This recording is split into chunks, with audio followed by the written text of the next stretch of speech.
схаваны жахам, хачу ад смерці лютай уцячы, і стрым галоў бягу, аўсом няжатым.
Але ратунку мне няма і ў сне, у вочы стрэл грыміць у міг апошні.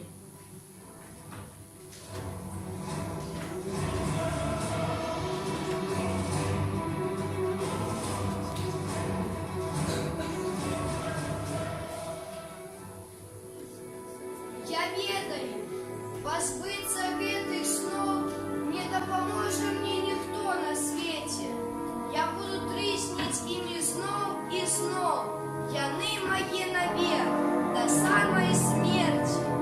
Застаўшыся з маленства на вайне, я аднаго хачу, моя краіна, каб гэта скончылася ўсё на мне, каб гэта ўсё не стала доляй сына.